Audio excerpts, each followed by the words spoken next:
All right, so I think the stream thinking about things ready to go though. So hello everybody, Megan ZardX here, back at it again to give you another very exciting podcast episode. That being my ZardCast episode 62.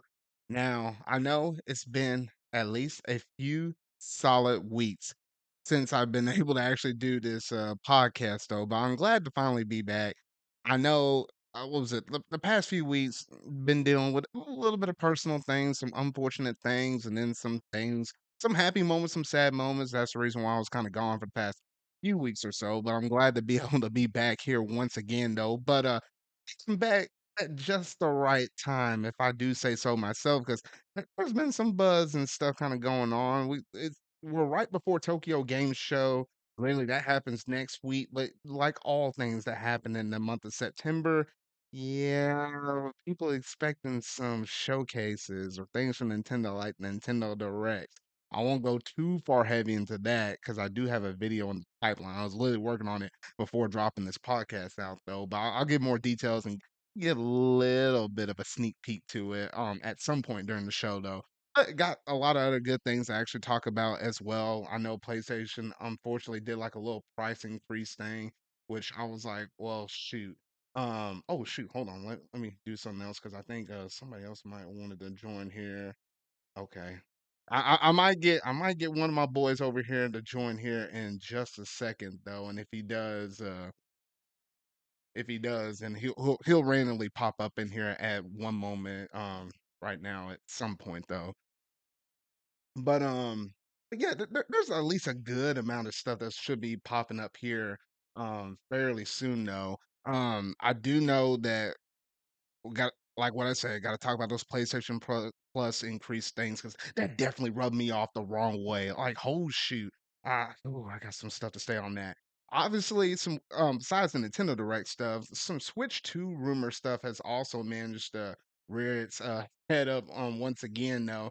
So I gotta talk about that because usually I won't talk about that, at least not in super depth or like really I wouldn't really go like too heavily up into it if it wasn't credible. And this stuff that we've been hearing is credible. So I'm gonna have to actually give a little talk on that. Obviously, I already dropped the video out for the Mario Wonder Direct though, but I'll also kind of leave a little segment up in here as well, just so people can actually go ahead and actually see hear some of my other thoughts that I might not actually put into the direct, especially since we had like Nintendo Live. That's another segment I have on there. I want to kind of go ahead and talk about some of that stuff as well. So some good stuff, a little bit of other extra stuff as well though. So yeah, we might as well go ahead and jump up in it because I think this should be a fairly good show. So without any further ado, let's go ahead and jump straight up into that culture segment.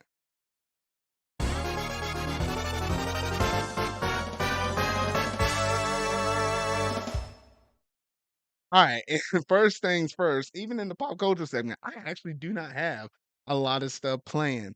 However, I wanted to throw at least something in this segment, and you might be hearing it right about now, or at least I honestly really do hope that you're actually being able to hear it right now because let me go ahead and do this little transition thing real quick.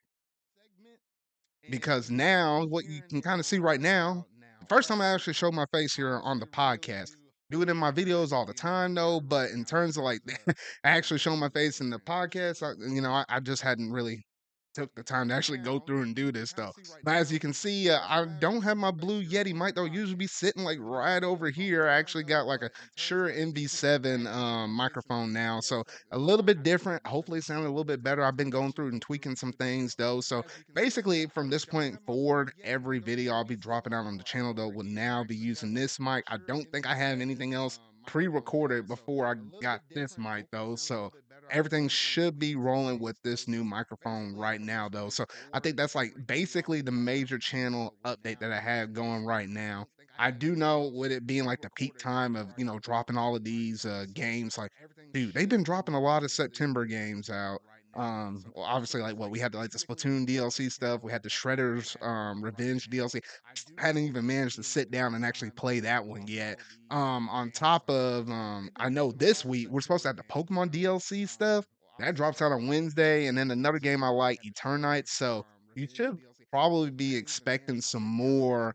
game streams and stuff like that appearing here fairly soon on my Twitch channel, and by extension, it kind of flows over into my extras channel as well, though. So that's pretty much it in terms of the update stuff for my channels and kind of what I've been going on, though. But I just want to throw that one little segment out there right there. That way, it doesn't sound like what changed. At least now you kind of know it. At least as long as you watch this podcast before my next video drops out. Be dropping out as early as tomorrow, but hey, you never know. You never know. But all right, so that's all I had basically go and talk about. Oh shoot, what the heck? I think I heard someone up in here. It's Do do do me. I'm do. here. Hello. Oh, I hear you, Steven. What's up, man? Hi. The Okay, hold on. Let me. do you have a chroma key on because your shirt is chroma keying? You know what? Yeah, that's the one thing I didn't point out on here. I usually have to be careful about what I'm wearing because I actually do have a slight chroma key. So I usually want to be wearing green things up on my shirts, and so you can kind of see it right now. So when I record normally, that's not the case. This is just happen to be what I'm wearing right now. So that's the main reason why. It's funny how you played that little reaction thing. Just about to change the scene too, and then you wind up doing that. Like what the freak, man? I had to join at the best part. Also, yeah, you could have fooled me because honestly, I thought it was chroma keying yellow. My color blindness is just that bad. No, man. No, you got the yellow right above Mario's hat, so you're actually all good. You're actually all good, man. But Yeah. now, Uh, now, so how you been? How you been lately? I'm good. I just got back from watching Oppenheimer. I was with my cousin and stuff. Okay, okay. It's a 3-hour movie. It's long, but it's honestly like really good. I could see them eventually showing it in like history classes. It's from what I looked up afterwards, a very like good retelling of events, and uh it's good. Gave me a lot to think about after I left the theater, which I can't say about I can't say I have felt that way about a movie probably since Spider-Verse, so a couple months. Really?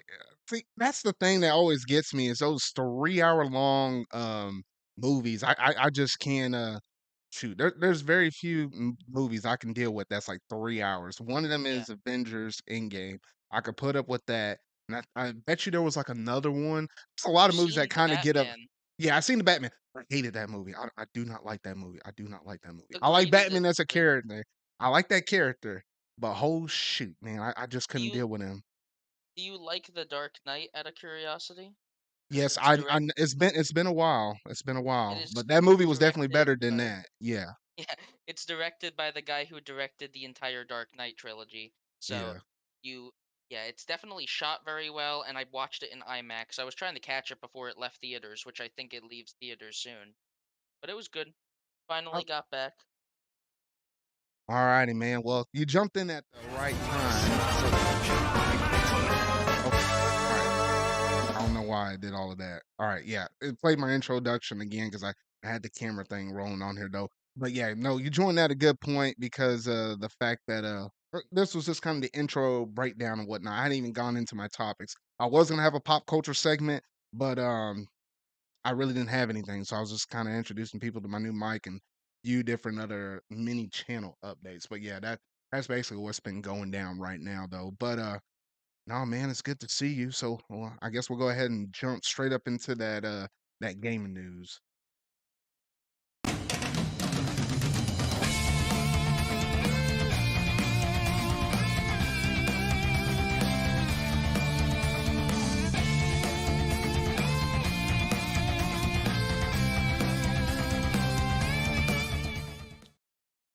All right, so I don't know about you, Steven. You probably heard about this, but unfortunately, you can't always have good news all the time. I feel like more often than not, we always have bad news and correspondence to good news, though. But unfortunately, the Xbox 360 store will be closing and shutting down next year. It's almost they basically kind of gave us like a year heads up, like how they usually do, like how Nintendo shut down some of their stuff, like the Wii and the what was it, the Wii U and the 3DS and all that kind of stuff. Same thing. PlayStation kind of did a similar thing. They backtracked on what was it, the PS3 and the Vita, but they still shut down the portable one and whatnot though. So I guess it's finally Xbox's time. Though I guess from the information I kind of gather on this report, It's actually not as bad with this as comparison to the other things with Sony and Nintendo, because a lot of these Xbox 360 games are backwards compatible.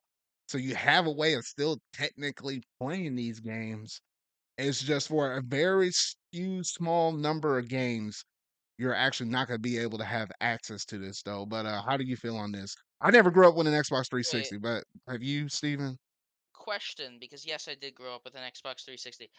So when you say not able to access, does that mean games that you bought, some of them will be inaccessible? No, if you bought them, you still have them. Like kind of like how with the Wii U and the 3DS, if you bought them, you can still play them. And I think So you the can whole actually go back and re-download. It's just you can't you can buy still and go get it. down. Yeah. Yeah, because I'm pretty sure to this day, might be wrong on this, might have stopped working. I'm pretty sure you could still go re-download stuff on the Wii U and 3DS eShop, and also maybe Wii Shop channel. Wii I U, think it's 3DS, yes. If you deleted them, you can re-download them. Yes, they still yeah. have the servers running where you can get your old stuff back. I think the Wii is still like that. I Surprisingly, I I think. remember hearing something weird about how it no longer worked after a certain point. But yeah, I grew up, I had an Xbox 360 on and off, honestly. I remember having a pretty old one. I remember the first one I had did the Red Ring of Death. I don't know what I ever did with that one. I just remember it one day stopping, just not Oh, I functioning hated anymore. that thing. As a kid, obviously, a toy breaks, you get rid of it. You Ooh. don't really think twice as a kid about a broken toy. You just get rid of the toy. You really But viewed your Xbox 360 as a toy? I was like 8. Hey, when I was 7 or 8, I had an N64 and an NES, and I knew those weren't no toys. I knew those were consoles, or my Well, no, dad at think about least it. let I was let an me know I, what I was messing with. I was a Nintendo kid. Those systems mattered much more to me. Simple as that. Yeah. No, because the Xbox 360, I remember my cousin had it.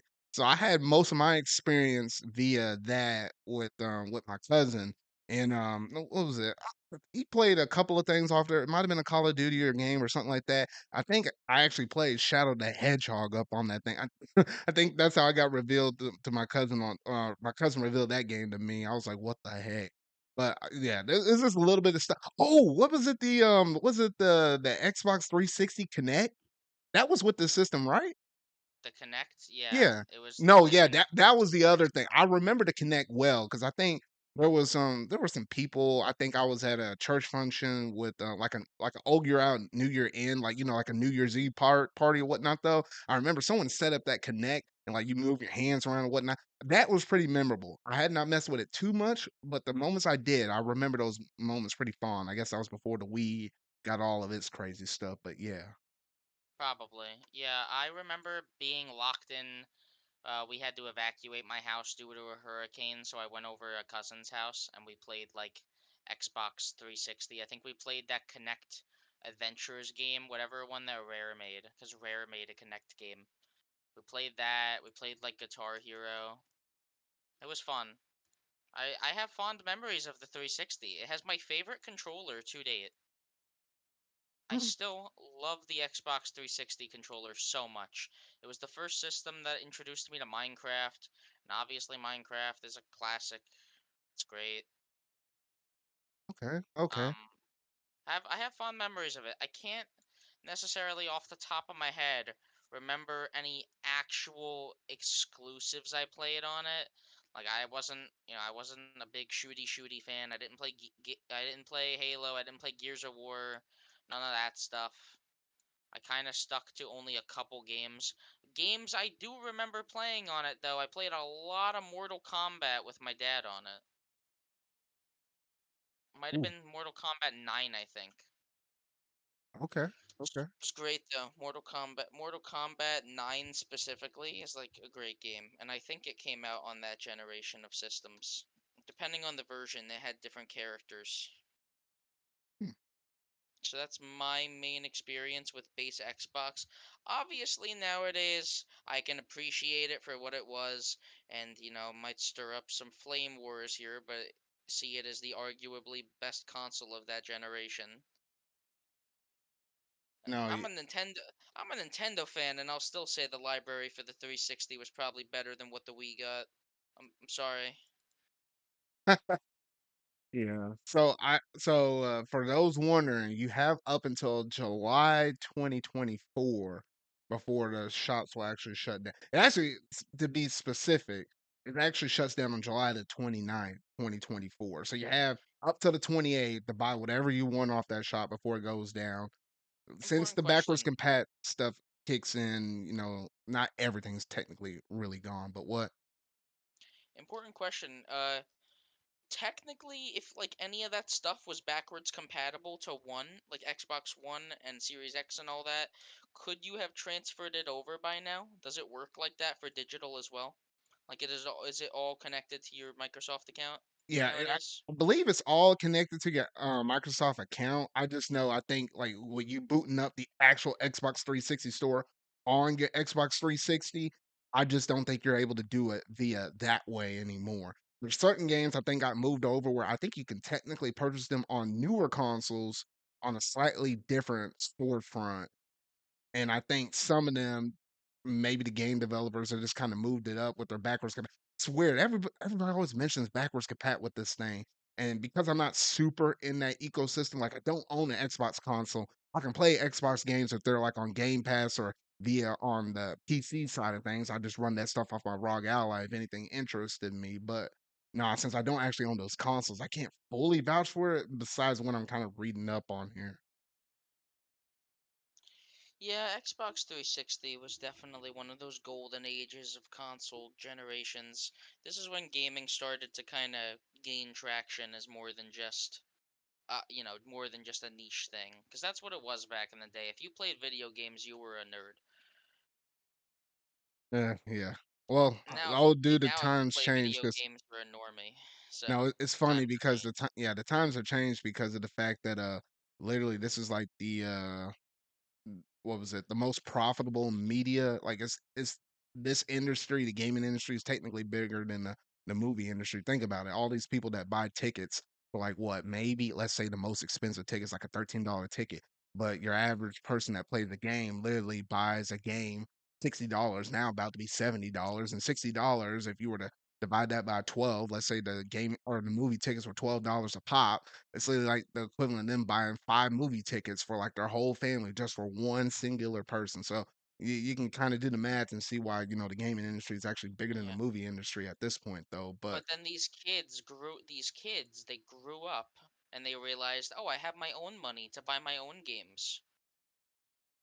And also games have gotten longer. People put more time into them. Every game, games nowadays, you could buy one game and stick with it for how long?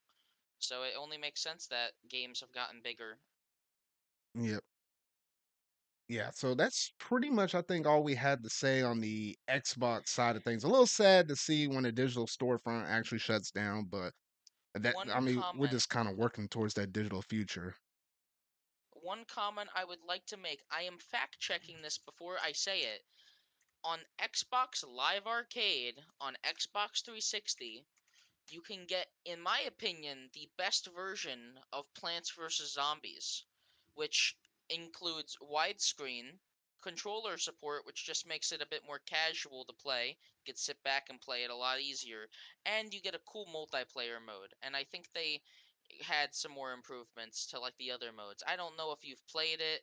I don't remember if they did a physical version, but it is a fantastic port of that game. No, I don't think I had, or it's not ringing That any game, bells. yeah, that game and Plants vs Zombies: Garden Warfare were some of my favorite games on the Xbox 360. I just remembered now, Hmm, okay, okay. because Garden Warfare was probably the only shooter I got into. I don't know if you've ever played that game. No, I know. Recommend it. Yeah, no, I was like, Recommend it my tremendously. shooter games is very small, very niche. Yeah, Splatoon, I do a little bit of Call of Duty, but it's only zombies. I don't like playing the regular mode.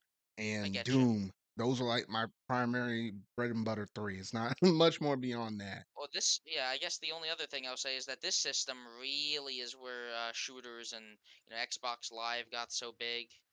It really was a different gaming atmosphere back then. All the things that people would say to you on like Xbox Live. Hmm. It's where all that stuff came from. It's where Call of Duty got its big like ball rolling. Great generation all around, and pick up anything you should, think that you would want to play? I'm assuming so everything's just gonna be unable to buy soon, right? Did you Yeah, say when this is happening? yeah, I said it already. It was July the 29th. July the 29th, 2024. Okay, I might jump on that. Depends on how much I can buy from PC. Yep. All right. Well, that's going to basically do it in terms of that segment. So we'll switch over to Xbox, and these next few topics are going to be on the PlayStation side of things because we got to Uh-huh. talk about this PlayStation Plus price increase, man. Just a little, literally chat my hive a little bit. I don't even play a lot of online stuff on the PlayStation side to even begin with, though. And the fact they did this mess, I'm like, what the freak? I don't even think we've been almost a no, we have not been a whole year because literally remember, Steven, I think it was springtime-ish of this year, or was it early, or was it a whole year ago? I can't remember. But I Um, felt like it's been within a year that they introduced the essential, extra, and premium tiers. And I don't even think it's been a whole year since they did this mess. I think it's when God of War Ragnarok came out, or close to that. Let me look this stuff up here real quick. Go ahead Yeah. and give your While thoughts real quick. I gotta look this Alright. up real quick. So excuse my French here. This change sucks ass, okay? There you go. I personally don't get it. Like, you already made more tiers so you could gouge more money out of people that cared about PlayStation. So then also doing the price increase on top of that for every single tier just feels a bit much. At this point, spend like 40 extra dollars a year, I bet, and you just get Game Pass. Pretty sure when it goes on sale, you can get Game Pass for like a little bit more, and get a whole year of it for Ultimate. I mean, Game Pass Ultimate. I think it's $45 for 3 months, but occasionally goes on sale for much lower. And I just think it's a ripoff. I don't know, especially because I kind of just claim my two free games and I call it a day. Like it's not like Xbox where they had games with gold and you keep those games. I'm pretty sure. Even if you don't subscribe anymore, you keep those games that you got. But no, this is just keep gaining access to temporary games, and you never even know if they're gonna be good games you get every month. I think it's stupid.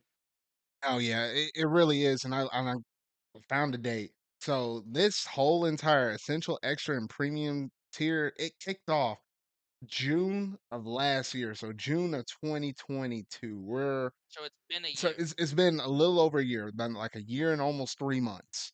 And then they decided to, kick up the price just a little bit more. And I was like, Ah, and I think what was it in the PR statement? It was like to be able to ensure to bring even more games onto the thing. But I'm like, bro, I'm like, what was it? Because let me break down the price structure, what it was. So originally, essential tier, just for your basic online and claiming your what do you say, 2 games a month or whatever though. like Um, three kinda if you have PS5 now. Yeah, so 2 or 3-ish. Literally, it was $60 a year, right?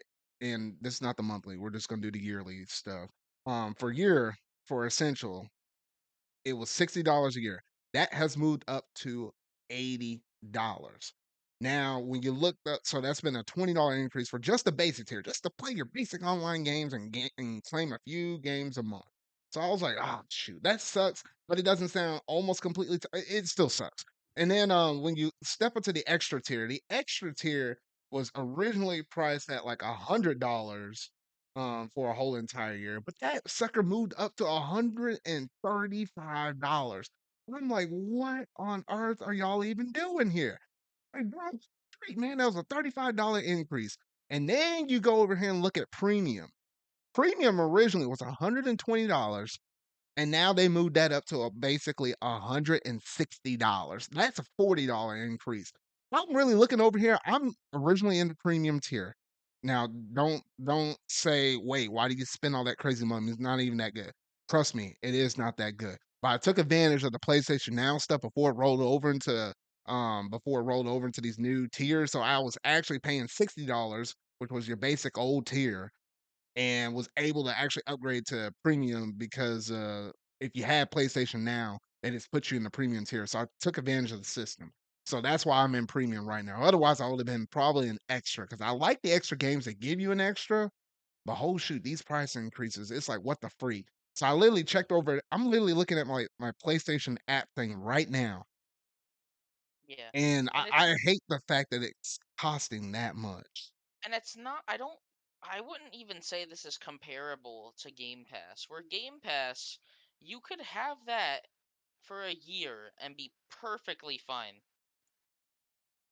Like you could have Game Pass and you can get an Xbox and maybe get like a deal on Game Pass or just buy some Game Pass and be perfectly fine. Those games can last you like a whole year. I don't know. With PlayStation, it's like a lottery. With Xbox, it's nice to just have a consistent like, all of their games are always going to be there. And just with their games, you got like Doom Eternal, all like the Fallout games, Doom 2016. I think Skyrim might be on there. I don't know. I think like all of their first parties are on there. You get Rare Replay, which it has like 20 games in it just by itself. Like so many good games are on Game Pass. I don't even know what's on it right now. I'm pretty sure they still have games like the Yakuza series, Oh which yeah, are big they had time like a sayings. Dragon. I was playing that off of my Game You Pass thing also is about to you expire also in like a you few get days. absolute classics like Hi-Fi Rush, amazing games. You get games day one for free. Like, you could try out Starfield, and if you don't like it, you didn't buy it. That's what's great about it to me. You Oh know yeah. that game Sea of Stars that everyone likes now? The RPG? You can just play it. Just turn on your Xbox, be like, okay, I'm gonna download this now. Yeah, and I And and Sea of Stars is good from the little bit I played, and I played it via on the PlayStation side of things because I think as long as you had the extra premium tiers, it was just there day one. I guess they yeah, kind of recognized that that was probably gonna be a big hot take indie game, so they're like, "Hey, let's compete with Xbox and let's put this on our thing." And then everybody else that probably owns, like a Switch or wasn't gonna get on one of these other two consoles, they're just gonna buy it, flat out because a lot of people support indies on the Switch though. But yeah, and it's it just really sucks that they drove up these prices. I'm looking at my thing right now. Apparently, for some oddball reason, it says my next payment is like April the 9th. Wait, no, April the 3rd. And it says next payment is $60. I don't know if that PlayStation Now is still rolling over for one more year, but I'll keep it as is. Because if it weren't for this, I would have been debating on or for sure I would not be in premium tier because the premium tier stuff kind of sucks. Like they barely give you any retro games, and I wish I gave you like well, PlayStation 3 games that's here's not my streamed, but ugh. yeah, that's what I was about to say. I would be perfectly fine with premium if they gave you actual PS3 games, if they took time to make those games native. But, not not only does it piss me off that the PS5, $500 and they couldn't even bake in PS3 backwards compatibility. Like I know it's a complicated system and all, but I'm paying $500. I'd hope you could figure out a way. But no, we got to stream PS3 games, and PS3 was one of the great, like, best console generations. But it seems like they've just went the route of remaking or remastering most of those games. I think they're kind of doing like what Nintendo will kind of do with probably what Yeah, what they're feeling like they're gonna do with their GameCube stuff. They yeah, realize there's money to be left there on the table, so it's like, we can leave yeah. these But streaming. I can understand for the yeah, business the side, it makes difference, sense, but it's just yeah. the difference is that you're not cloud streaming Nintendo Switch Online games. Those games are downloaded to your system. You just have to pay to access them. You get like they're natively playing through like emulation on your system. While streaming, if you don't have good internet, premium is horrible for you. No, While and if you don't I if you have don't have good Ethernet, and I internet, tested it out a few times, and it was still yeah. okay. I tried out one of the Ratchet and Clank games or whatnot, though. Whatever one that was on the PS3, and even then, it still wasn't exactly there. Well, yeah, like especially with like PS3, a lot of great action games came out. You don't want to play an action game with like even just like 5 frames of input not 5 frames. Even just like a couple frames of input lag can fuck you up in those games. Yeah. It's not how I would play them. And it kind of speaks volumes that we're talking more about how good Game Pass is compared to this service. I don't like it. Yeah, I don't like it. So for some reason, if I don't have to pay $60 like what it's saying on my little thing right now, I definitely would jump off a premium and I will either move down to either extra or maybe essential. Depends on if there were some other games I still wanted to work through on the extra tier, or if not, I'll just drop down to the essential tier though. But what about you, Steven? I didn't know what tier you're already on. I'm on essential. I might just cancel. I'm not really Okay. using it for anything important. Like the way I see it, Zard, I'm not playing my PS5 enough besides single player games. I could just pay the $10 for a month whenever I want to play an online game. No, yeah, that makes sense because 'cause I'm not even playing a lot of games online on my Wait, wait, PlayStation wait. either.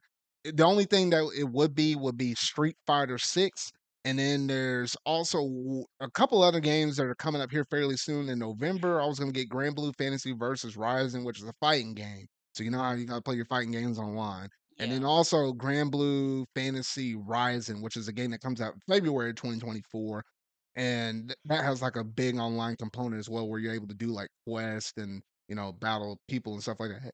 Uh, I'm trying to get into Grand Blue Fantasy, so those will be the only reasons why I want to keep my online subscription running at least for one more year. I can't say anything else more beyond that. important question with that, Zard. Uh-huh. For a PS, whatever one you have, Oh like, yeah, I have premium right now. What about it? so with that, did they increase the price per month or just per year? Do you know? I think it's technically for all the tiers. It's Okay. just you save more money if obviously if you bought it out for a flat No, but rate like year. Yeah. if I buy a month of essential, is it still like $10 Oh, or did no, everything I go think it's up? like I think it's still 10 because Alexis mentioned something about it, how I was mentioning it to him. I was like, "How do you do it?" He's like, "No, I just do it on a monthly," but he doesn't consistently buy it monthly. There's some months he'll have it, some months he won't. And I think it's still like 10 That's something. that's the best way to do it. Just don't always get it. Yeah, Personally, so like that's if the you only play way. games on and off, or there's like, let's say if you even like to play the games only around the holiday season when you knew a lot of buddies and stuff were going to play online, it could be more advantageous just to do the monthly for basic if you're not doing the extra premium, which that would make sense. Yeah, it's oh yeah. There's something better PlayStation wise that's coming out that I'm looking more forward to. Well, Honestly, I don't know if it's about this next topic, but let's go ahead and roll over to the next one because apparently they announced the PlayStation Portal. This thing has been in the rumor mill for like a hot moment. We knew it as Project Q before they actually announced it in one of those state of plays, and now we finally got it revealed with all the different specs and stuff. And I'll say this: it's definitely not for me. I know I for sure would not be getting this thing. There might be for some people that this could actually work pretty well because I will say this: it is kind of annoying how you have to actually go through and you want to play your PlayStation 5 or whatnot though at times, like maybe in your room or some other part of the house, especially if someone's using your TV and whatnot though.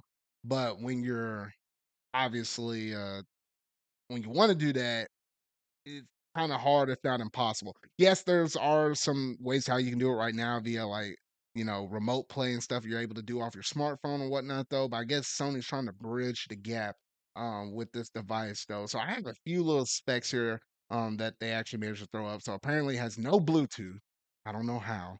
You have to buy new PlayStation Link compatible headsets just to use the Bluetooth that technically doesn't quote unquote have just to, be able to hear stuff. Okay. No local play, not even media playback. No PS5 cloud streaming, which this is a cloud streaming device. I don't understand it. And targeting same battery life as DualSense controllers. And those DualSense controllers don't have an amazing battery life to begin with. I literally have to get a second controller and a dock so that way I can just switch between controllers because I was playing them for a hot moment and those things batteries life, oh gosh, that kind of suck.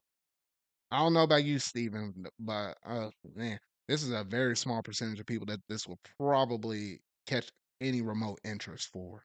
so I was interested in this thing before you said anything about it. Was that Honestly, before we knew the specs?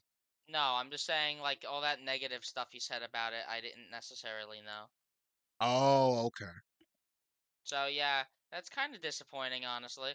But at least for me, I would say that I do like if it depends on how good the connection is. Is it cloud streaming from your PS5 like how remote play would work? It's the same way like remote play works on your phone. So it really just depends on how good or bad remote play is at that point, huh? Yeah, I don't know. The connection might be a little stronger with this device if Sony will kind of do some magic or something with it though. But at least for me personally, there's no need for me to have it because luckily I have a workaround.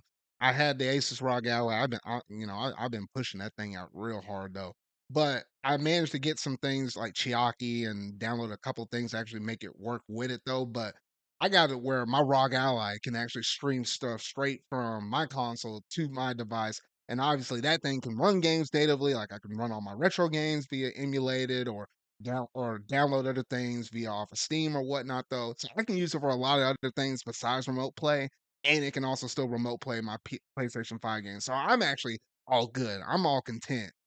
At least with the way I got my stuff set up. Like I was even playing Sea of Stars off of this thing in my bed, streaming it from the PS5 to my ROG Ally, and at least for games like that, especially for your RPGs, that's actually great. So if you got I some device or you can do something like that, where it be your phone or some other kind of mobile PC thing, don't even invest in this. Whatever money you would have put into this, put it into something else. I guess that's an eloquent way to put that, yeah. At At least least that's for how most me, people are probably going to be looking. But what are you thinking, Steven? like I think the idea is novel. Like it depends on how far this thing can go without losing a good connection. Like if you can be like in another room of your house and still play your PS5 games. This is PS5 too, right? Yeah, PS5. If it can still play them relatively well, I could see the utility if you're like a big like PlayStation fan. I feel like it will still I feel like it will still hit that niche of being able to play a game in bed just as No, well no, as the no. Yeah, Switch. I feel Yeah, like that's yeah. literally the main driving force. However, let me also mention this to you too. So apparently, with this device, yes, not only can you use it in your home, as long as you're connected to some Wi-Fi, you can be at some other person's house and still play your PlayStation games away from home, as long as you got a Wi-Fi connection. However, keep this in mind: if you Okay. are a big physical collector for PlayStation games, whatever disc is stuck in your PS5 is what you're going to have access to at any given moment. So if you're over there vacationing in Hawaii and you're running off that hotel Wi-Fi, maybe you pay for some premium thing to get a good connection or whatnot, though. That disc that you stuck up in there, let's say if it was Ghost of Tsushima, that's all you're going to be able to play. So if you have Resident Evil 2 disc wise sitting there in its case on the ground next to your PS5, you're not going to be able to play that because the disc is not up in there. So all your digital Ah, library and that one Docs. physical game, that's the only thing you're gonna be able to have access to. I don't know. Like at least for me, I kind of wish that you could like not even load games onto it, but I wish it had some specs of its own. And it's funny I because just they make you download all these games off the disc and put them on there. So it's not like the data ain't on the console. it's like because it's like $200, right? That's the price Yeah, of it. yeah, that's the price, D- $200. does the touch screen even work? Can you like go through the UI with it? I imagine so. Actually, when Can I was you? looking at the Yeah. specs, Like I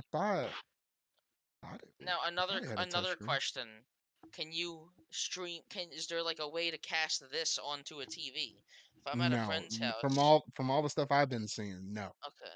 And also, I'm assuming you could turn on your PS5 through this, right? You don't have It's to leave your. no, yeah, that's what it does. It's kinda that's how remote play basically works. It's like once you get your internet connection, it hooks up to those Sony servers and it sends something straight to your Wi-Fi and activates your PS5 that's in sleep mode. You can't cut it off, but it gotta be in sleep mode. I And then feel like it basically fires it up. the worst problem with this will be inconsistency. It will not be consistent at all. Mm. No, yeah. So that's been my major number one thing. So if you're a diehard Sony pony, you might get some kind of use out of this, but for the average person, more than likely not. I mean, history kind of speaks for itself. I mean, you had some people that kind of cared about the portable back then, the PlayStation Portable, but it kind of fell off a cliff with the Vita. So I mean, like, some people will kind of like it, but for most of those diehard Sony fans, I just don't think they really care about it too much. Yes, it'll satisfy a small niche of people, maybe people like you that are kind of sitting on the fence, but definitely not everybody. Yeah, I could see it. I hope people like it. That simple, honestly. Yeah, I we. hope I hope it is a system that people like and people play, and you know, hopefully it doesn't have any like problems once it releases. Cuz like I just think the Wii U kind of gave like the Wii U really don't people like get reminded of the Wii U with this thing? I've been seeing a lot of people like Oh joking like, yeah, "Oh, the definitely, PlayStation Wii definitely, U." yes. I really do think the Wii U did have a good idea there. Like, obviously the Switch fully perfected it, but for PlayStation to go back and do this, I'd prefer if they just did a handheld again. Honestly, now that Nintendo's not making dedicated handhelds, I feel like you could swoop in and take that market and like no one would care. I don't Hmm. know. I'm fine. Like I kind of like the charm of like a dedicated handheld system. It'd be fun to have that again. The PS Vita is touted as like one of the best systems to mod nowadays. People love the build of the PS Vita. You know what I mean? Oh yeah, no, yeah. People talk about that mess all the time. Yeah. Yeah, and this thing, it like I know people are memeing about it, but it looks comfortable. I'm assuming it has the adaptive triggers and all that of the PS5 controller built in, right? Oh yeah, no, yeah. You literally got the basically it's the PS5 controller split in half with a monitor in between them. Oh, and that's the other thing I didn't I mention. I really don't like like the design that much. It kind of looks a little odd, but I whatever. like it. I think it's I'm cool. glad somebody does. 'Cause the general consensus, people just over here on the internet, just like, what the freak is this? I could care less about the general consensus. I care about my consensus. It looks fine. All righty. But I think that's basically all we have to say about the portal until it comes out. Are you gonna pick this up on release date?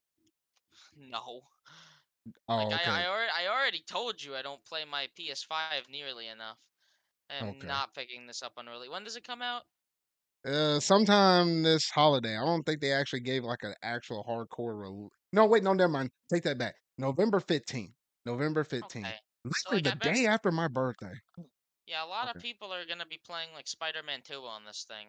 I don't know. Do you plan on buying it?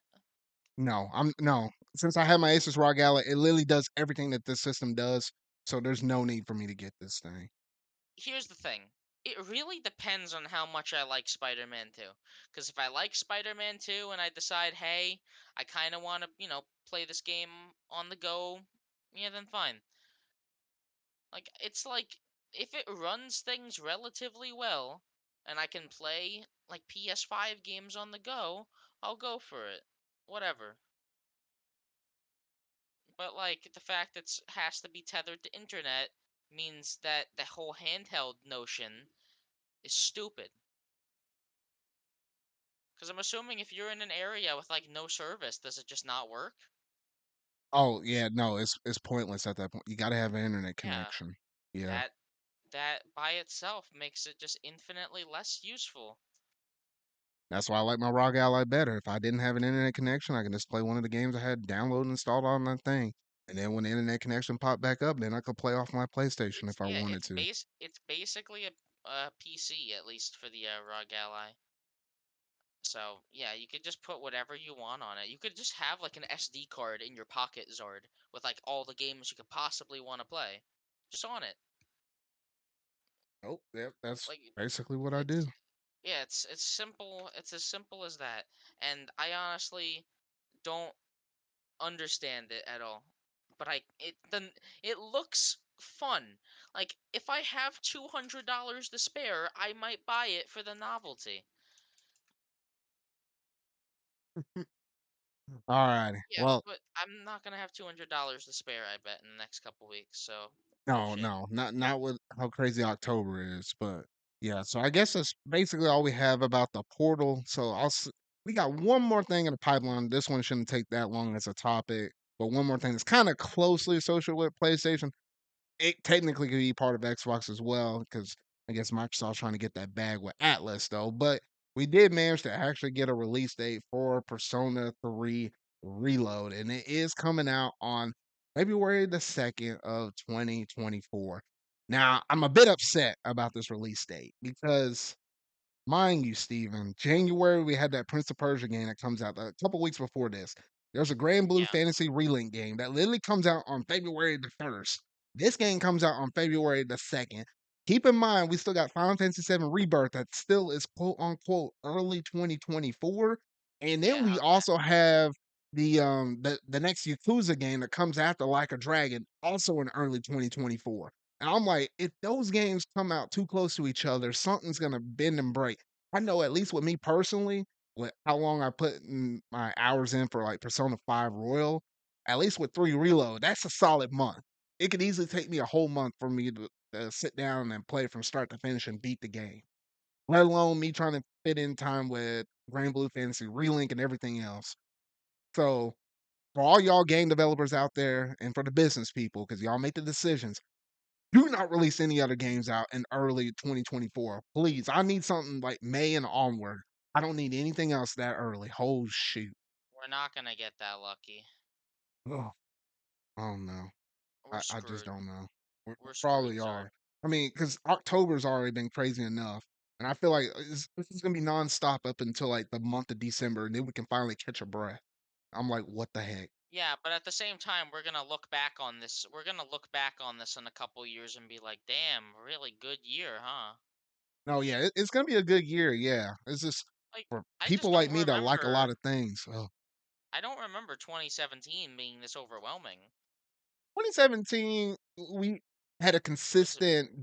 I wouldn't say drip feed, but consistent flow.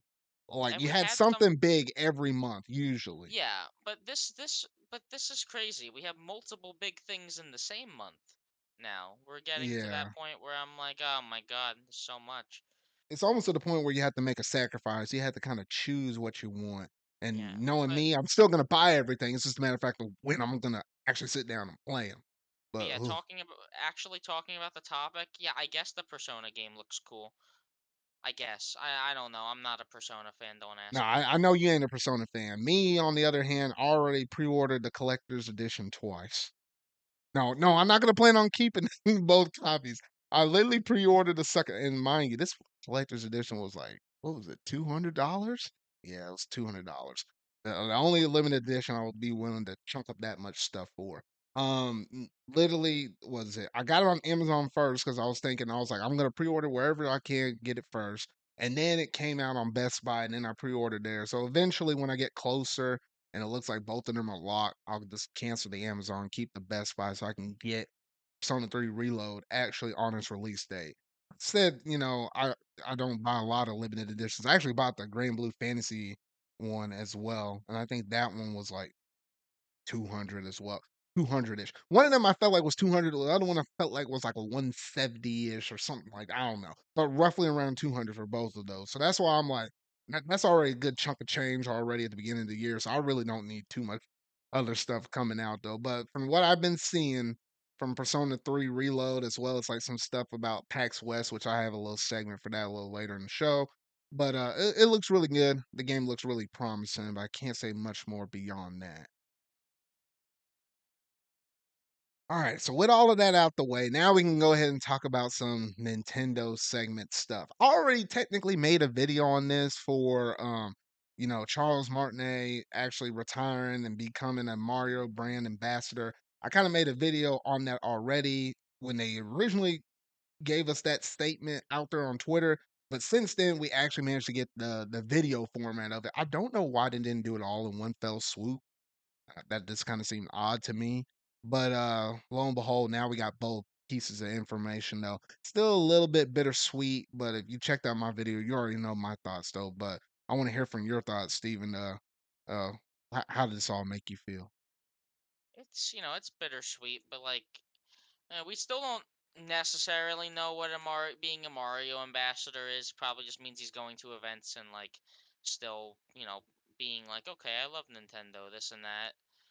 Like, I don't know. Like, he was great. He's the voice of Mario in everyone's head to this day, and that's never gonna change. He does a great job at the Mario voice. He's great as characters like Wario. I basically love everything he's done in a Nintendo game. You know, everyone associates Mario with his voice. You think they don't think of Chris Pratt when they think it's a me, a Mario. You know, they think of this man. It's funny how you mentioned Chris Pratt because oh, oh goodness, no, that would've been But yeah, crazy if we had a VA that had him talking that much. but it's really as simple as, like, with the movie, you could kind of see that they were trying to like leave a spot open to phase Charles Martinet out. Like, not like phase, or I guess phase him out is the wrong word, but like, like I could have seen this coming. He's like what? He's like 70 years old, I think. Like, give him a break at this point. Oh, yeah, no. And it's actually good It's the fact that he did retire before something unfortunate happened, like, for Yeah, example, like when Iwata passed away. I mean, there's a lot of people that actually work until, like, they wind up passing away, but it's something nice to actually have the person step down, "I'm actually gonna retire, enjoy my life." People like yeah, Reggie, now him, so they can actually enjoy all the accolades and stuff from fans and, be appreciated for all the work they have been doing for all these years 'cause what, Charles Martinet has been doing this for, like, 3 decades now, 3 decades plus, and it's kinda I crazy. guarantee that with Iwata, I feel like with Iwata, he definitely like, he was the president of Nintendo at the point. Like, he definitely, like, it was probably his choice to keep going. He fought, and you know, it does suck what happened, obviously. But at least Nintendo to this day still going relatively strong. And it's not like Charles Martinet. He will not be forgotten. People will remember his legacy as Mario for many years to come. Oh, yeah, especially when you got those iconic, sound bites and stuff from, Mario 64. It's like, you know the hero without knowing the face or whatnot, though, but then several years later, once I actually figure out who the dude was behind it, it just hits some kinda other way, though, but, nah, man, we're gonna miss you, Charles. No, not entirely, you're not necessarily gone, though, but, we appreciate all the work he had did in terms of touching all of our lives and stuff. Might have been or at least for me personally, I don't know about you, Steven, but he was technically the first voice actor that I heard in a video game. Because literally, like, my first 2 consoles started off on was the NES and N64, so, no, I heard his voice first before I think anybody else, to be honest, though, but Well, I yeah. guarantee he's probably one of the first video game voices I heard. As a kid, I had a DSi, and one of my first games on the DSi was New Super Mario Bros. Another one of my first games was Mario Kart DS. There was also Mario and Luigi Bowser's Inside Story, and then finally I had Mario Kart Wii when I got my Wii. So yeah, Charles Martinet was there. He was always there. He was always watching. Oh, yeah, so, a lot of good things, Charles. Thank you for all the work. And we're gonna have to see how well these other voice actors do in terms of taking up the roles of Mario, Luigi, Wario, and Waluigi, and extension. A couple of the babies too as well. Well, So I was gonna say, just from what we've heard in Wonder, it does seem like, whoever's doing it now is gonna do a great job with it. Like, the guy in the who the one in Wonder sounds pretty good right now. yeah, and speaking of Wonder, that's the next topic with the Wonder Direct. Like Oh same fuck, thing here like we go. this one too. I made a video on it, so I kinda gave most of my thoughts already on this thing, though. I'm still kinda genuinely impressed with all the different changes and stuff they managed to do up in here. Like, I think the badge system is gonna work wonders for this game, especially with replayability, because there's so many different badges and you can use them all on every single level. Though you can only equip one at one time, though, but it kinda opens up different avenues of how fast you can run through a level or what kind of areas can you hit now that you have this badge equipped instead of the other one, and vice versa. It does kind of open up the floodgates a little bit more so than some of the past 2D Mario's though. But I want to hear your thoughts, Steven, since I heard some Well, things, but not a whole bunch. this game's looking great, Zard. I can't wait. Everything about this game, the unique levels, the the visuals look amazing. Um, Everything about this game, the character animations are incredible. The online is different, but I honestly do think it's probably better than the overly chaotic, you know, stuff that the other Mario games have done. At least with this game, with how the Wonder Flower acts, I feel like it honestly would be kind of irritating, like bouncing into your teammates every couple seconds, especially with the badge feature. Like, it does feel nice to like not be bumping into everyone every couple seconds. You have a lot more characters to work with in this game. Even though the Yoshis are easy mode, it still is cool to have them here, and it seems like it will still be a great co-op experience even then.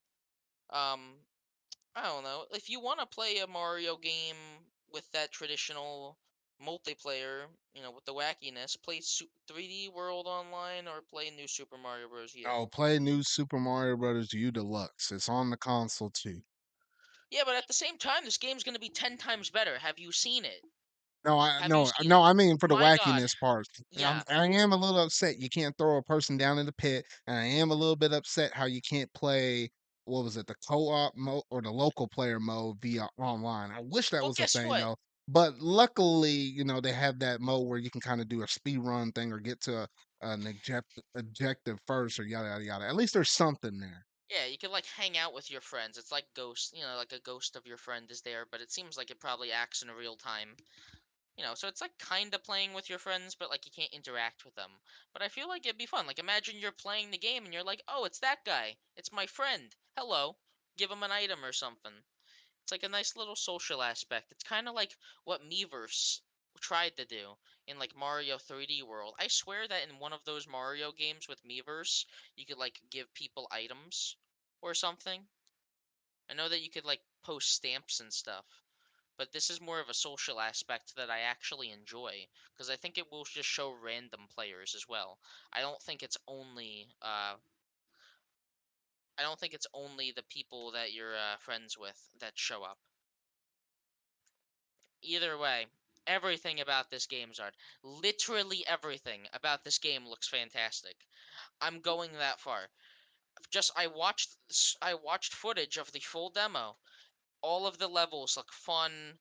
All of the like people that have played it said that they like the controls, they like the visuals. The new power-ups they showed, Drill, Elephant, and Bubble, all look like they evolve the gameplay in pretty unique ways. Like I like them a lot. Like, and obviously, I make fun of New Super Mario Bros. U, but it's still a really solid game, and it looks like everything that was great about that game is still here. So, like, a world map that, a more interactive world map that like flows together nicely, amazing level design, music's probably gonna be great. It's all there. This is looking to be the best 2D Mario game since Super Mario Land 2, 6 golden coins. Now, hold just a What? gosh dang moment. You What? said the best game since Super Mario Land 2, 6 Land golden 2, 6 coins. golden. Yeah, There's I been said good. it. No, no, no. You take The that mess best back right since. now. The No, because we best had Super since. Mario Brothers 3 and we had Super Mario World. So I know you ain't gonna say that here on Super my Mario Land podcast, 2 or came I'll out cancel after you. both of I those. know. Mario. Say what What do now? you mean? Super Mario Land 2 came out after both of those. Mm, okay. Well, I'll give you that. But Yeah. then I guess I'll throw this in there. New Super Mario Brothers on the DS and Wii. Not anything else after those. Both of those two games I still think were Yeah. better than the six golden coins. I'll say that. Okay. It's just when you got to those games like Super Mario Brothers 2 Treading on. and you, then you kind of, Yeah. you Treading ever on heard of thin that ice there. term of too much of a good thing's a bad thing? That's what happened. The DS The game new was Super good, right, and Wii was solid. Anything after that, it's felt like you just kinda kept doing the same thing over and right. over. I love all of the new Super Mario Bros. Games, but I'm still gonna say, if New Super Mario Bros. U is your favorite, I didn't say it like, was my favorites, no, no, I'm just saying, like, just for anyone watching this, if New Super Mario Bros. U is your favorite 2D Mario game, like, you think it's the best, and you've played all of them, you just don't have taste. It's that simple. Like, it's just the most generic in every single way possible. It has great level design, but if I want to play a more unique game that has good level design, I'll go play Super Mario Brothers 3. Like, it's fine, but Mario always like Wonder picking up world Mario every Wonder now and showed, and it's not like this couldn't have been done before, Zard. It's not like the graphics in this game were so complex that they couldn't have been done. I've seen beautiful 2D platformers on the Wii U as well. They could have absolutely done this instead of New Super Mario Bros. U, but they decided to play it safe. So finally, we are getting that Super Mario Brothers game that we should have gotten, like in the Wii era or something. Just a nice, unique, fun 2D console platformer again. Because, the new Super Mario Bros. Series should have stayed handheld. You should have had the DS one, and you should have had two. Yeah, I don't know. I just think that they shouldn't have brought over that generic art style to console, because that's what everyone tthinks of when they think 2D Mario now.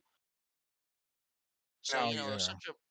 such a breath of fresh air to see an actual lively and fun and nice animation 2D Mario game. I'm very passionate about this because some of the, Mario 3 and Mario World are some of the best crafted platformers that have ever been made, I'd say.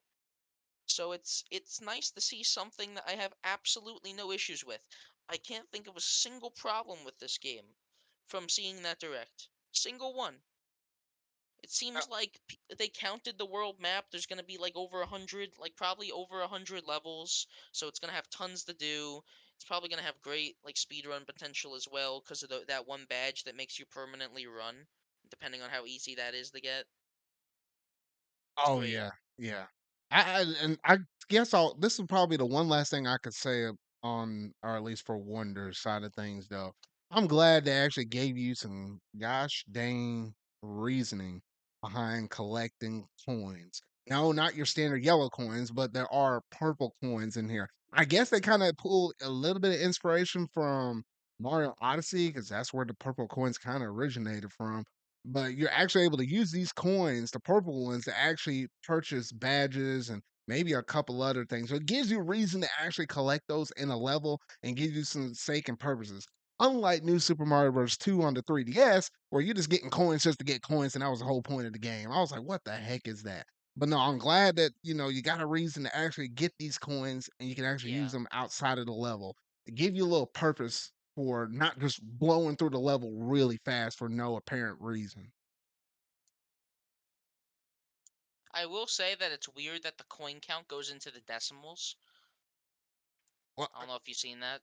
think it only kinda does The that because I purple guess coins, depending maybe. on, the purple coins, because like, you had your traditional star coins and levels, and those counted as, like, 10, so I guess they kinda did some partials, or maybe there's some Yeah. mini coins or whatnot, though. I think that was the It's reason why.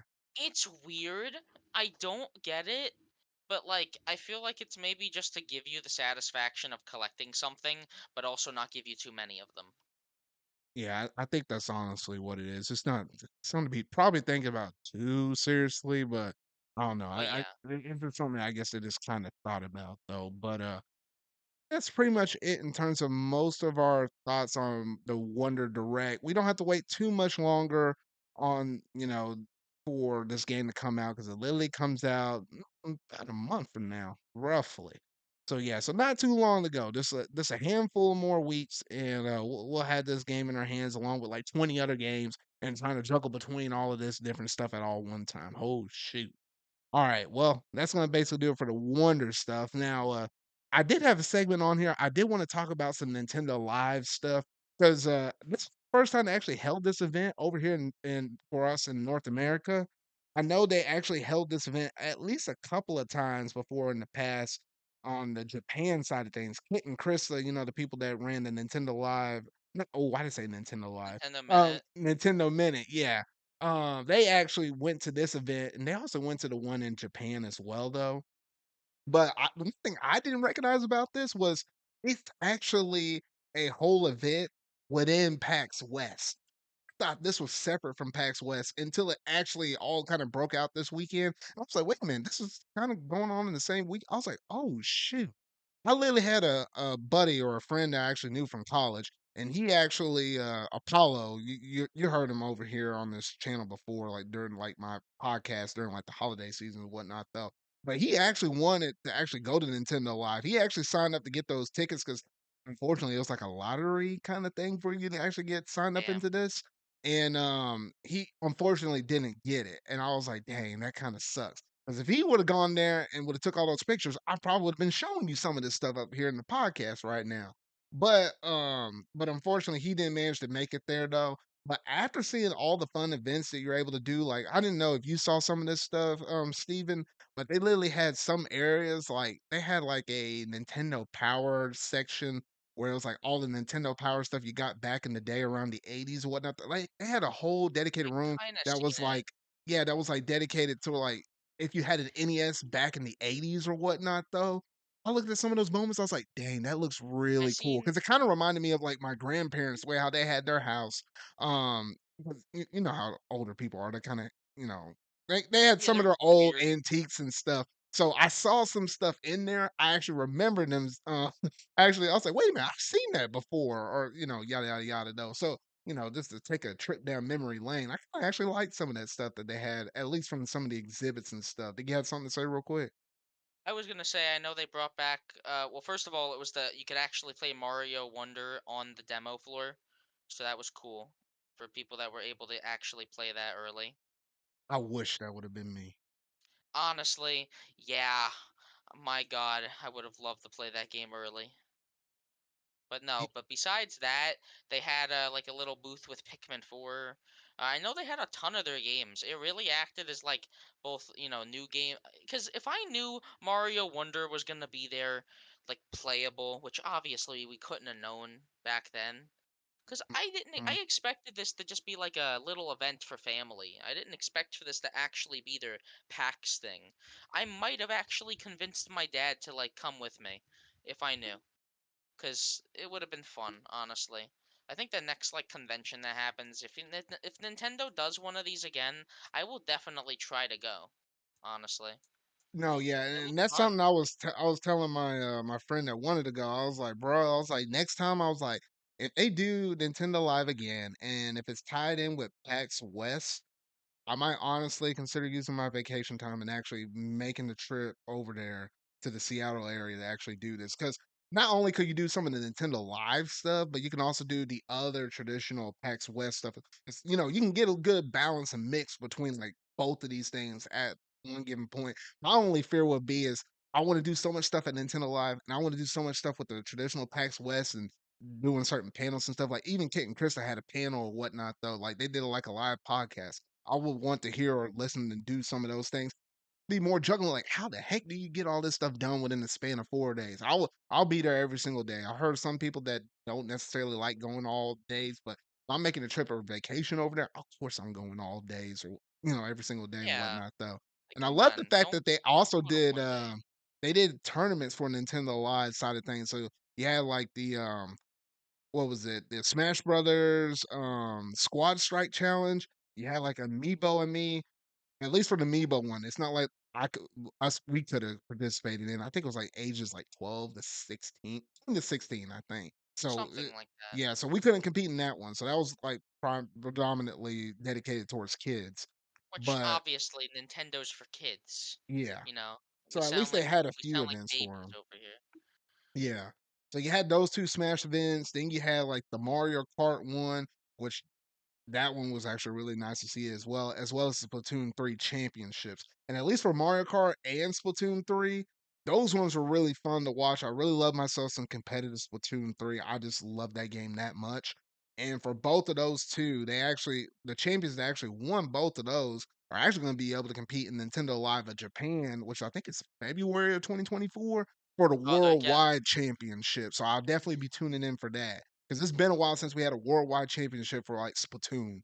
and I don't think Yeah, we they're ever had it for Mario definitely Kart. Yeah. wait, 2024, like next year summer, or is there like you No, said no, no, February? no. I said February. Japan's Nintendo Live is February 2024. So I guess if we were to do these things on a yearly, I think they'll try to have Nintendo Live for us here in America in the fall. But I think for Japan, they like to do theirs during the winter. Yeah, so I honestly could see Nintendo Live. Well, from what I heard, it seemed like a huge success. Really. Yeah, so as long as they plan it again next year, and hopefully it's not like a lottery system to actually get into the Nintendo Live part, I'm probably gonna put it on my calendar, and as soon as we get some information rolling or whatnot, though, I might have to plan a trip to get over there. At least, hopefully, I can bring my buddy I know from college there, and if you can manage to get there, Steven, we'll do a meetup or something like that too. Fucking maybe, But honestly. I do plan on hopefully making it to one of these events because I kind of want to go to an event at some point, and I wanted to actually go to E3 when it used to be a thing, but I think that thing is about to die. So, it already It has is like dead. it has one foot in the It's grave dead. right now. They're trying to bring it back in 2025, but I do not believe it. But Didn't whole shoot. isn't like isn't like the show floor or like the venue they usually get just not accepting them anymore? I don't know if it's not accepting them or they lost a deal or whatnot though, or like part of them said, or some kind of, I guess, company they work with, they say, hey, we're not going to do this or something like that. So it's not going to be at the traditional spot like how they used to do it in past years. It's going to be somewhere else this time. So could be a good thing for them, but who knows? Yeah, maybe. But yeah, so I think that's basically all the stuff I had to say about Nintendo Live. So some good stuff right there. Good stuff. All right, now we get a little weird and we get a little funky because apparently Nintendo is releasing a few new bundles, and at surface value, it doesn't look like anything super crazy or anything out there. But when you start looking underneath that, the surface is like maybe Nintendo's trying to clear out a little bit of stock or what could be coming out in the future. Hmm.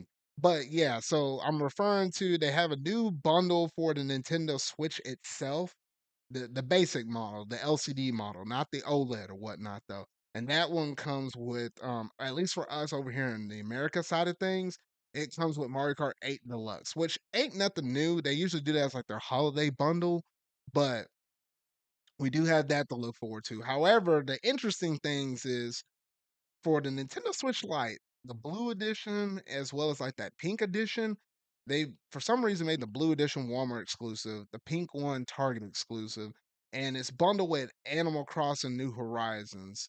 Like I guess like what you have the Tom Crook, I like saying Tom Crook, the Tom Crook boys over there repping the blue color, and then you got Isabel over there on the pink one though.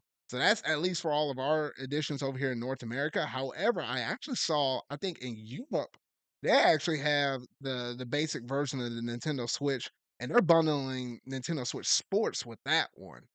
So it's interesting how they're doing all of these bundles and stuff well before the holiday season, before you would get like into like what was it, late October, early November, and they're starting as early as now in September. So it just kind of makes me think they're clearing out their basic stock of this to where if they introduce the Switch 2 in 2024, something like that, they'll continue selling the rest of their OLEDs, but they're probably going to roll this model, this and then the lights out first. But what are you You thinking? You say that the Switch 2 is absolutely happening soon, especially with everything we've heard. Not to spoil the next thing, obviously, but it's all but like confirmed at this point, and it just makes sense.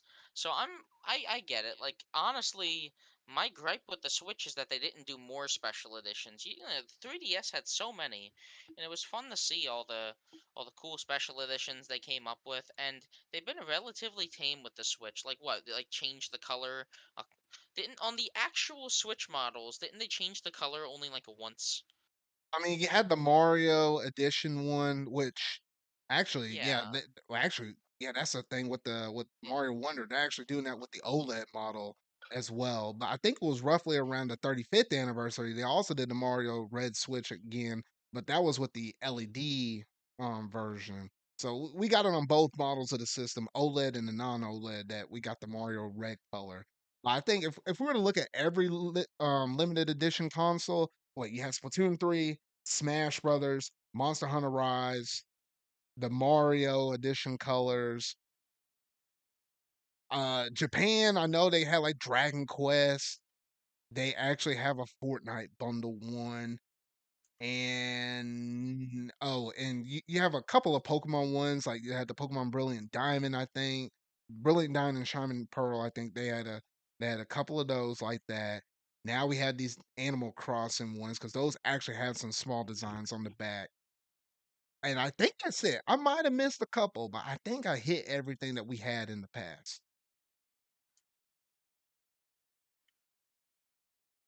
Yeah, So it's probably. so it's been like at least a good amount of stuff, but But did you obviously point like out what the you said. Sword and Shield one? No, I didn't mention Sword and Shield. I said Brilliant Diamond and Shining Pearl. I knew I There was a missed one. Yeah, Zacian and Sword and Zamazenta, Shield. yeah. Yeah, that was the other one I was missing. Yeah, Scarlet and Violet got an OLED. the Monster Hunter Rise one. But yeah, so honestly, they had some good stuff. It's just interesting. I feel like the writing's on the wall that yes, we know we got to switch to incoming here fairly soon, maybe within like the next year. But it something to note right there though. But nothing too deep beyond that. All right, so before we talk about the Switch 2 stuff, because I know people are gonna be antsy about hearing our thoughts on that. Um, one small little bit of news, and it was I wasn't necessarily expecting, but apparently there's no DLC plan for Tears of the Kingdom. Like literally Anuma came out in a little statement and they basically said, "Hey, we put everything into the base game." So they Get feel used like to there's it. yeah, so they feel like there's no need for them to actually, drop any DLC for There this game isn't. now. And honestly, there really isn't when you consider you got the sky, the surface, and the underground now. I mean, literally, there's so much stuff you can do between all the main quests, the side quests and the side adventures. The side adventures are almost just as good as main quests, to be honest, though. And then side quests. You can do all of that. You do all your shrines. You do all your exploring underground and stuff like that. I mean, by the time you do all of that, it's so much. And it's also strategic they put all of this in this game. Because honestly, they need to go ahead and start working on the next Zelda game after this. Because they're not going to, launch another Switch 2 or launch the Switch 2 with the next Zelda game. This is going to be like a Zelda game that's going to drop kind of similar to how Skyward Sword did on the Wii, where it was like a handful of years like in the midlife cycle of the Wii. So that's what the next Zelda 3D Zelda is going to be like. So they really need to go ahead and start working on that. Hence, I think that's the reason why they weren't working on DLC. They knew when they dropped that thing out, besides having a small team of people just working on like patches and stuff like that, or just some little small little updates, they can just move the rest of the people to the concept ideas and start brainstorming what they want to do Well, next. yeah. Like, it would just, like, to be honest, like, spending this much time on, like, another Zelda game probably just wouldn't be a good idea. Like, I don't know, like, there's like two things. It could either take just as long because they're gonna make an entirely new open world now, or it could take just as long because they're gonna make a dense, like classic type Zelda game.